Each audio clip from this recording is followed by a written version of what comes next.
मुसलसल इजाफा हो रहा है और कराची में गुज़िश्ता 24 घंटों में मुस्बत केसेस की शरह 20.22% रिपोर्ट हुई है। सिंध में गुज़िश्ता 24 घंटों में 1350 केसेस जो है वो रिपोर्ट हुए हैं, जिनमें से 1223 केसेस का ताल्लुक कराची से है। गुज़िश्ता 24 घंटों में सिंध में जो अफराद हैं 9 अफराद की डेथ हुई है।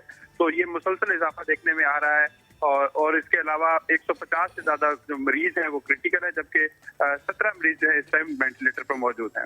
अच्छा मुदस्सिर, ये बताइएगा कि जब लास्ट टाइम लॉकडाउन लगा था तो ऑलमोस्ट शरह 20% के करीब थी तकरीबन, और अब ये 20% रिपोर्ट हुई है। इस टाइम तो कोई लॉकडाउन का सोच भी नहीं रहा है। और दूसरा, हॉस्पिटल्स की सूरत हाल भी बताइएगा कि हॉस्पिटल्स में क्या सूरत हाल है। सबा जो वैसे स्टैंडर्ड रेशियो होती है वो 7 या 8 पे लॉकडाउन के बारे में हुकूमत जो है वो सोच लेती है और उस पर फैसला भी कर लेती है, लेकिन इस बार चूंकि मोर्टेलिटी रेट कम है और उसके अलावा देखा जाए तो केसेस जो हॉस्पिटल में है अभी कम आ रहे हैं, तो जैसे ही ये केसेस हॉस्पिटल में बर्डन पड़ना शुरू होगा तो उसके बाद गवर्नमेंट जो है सख्त फैसले लेगी।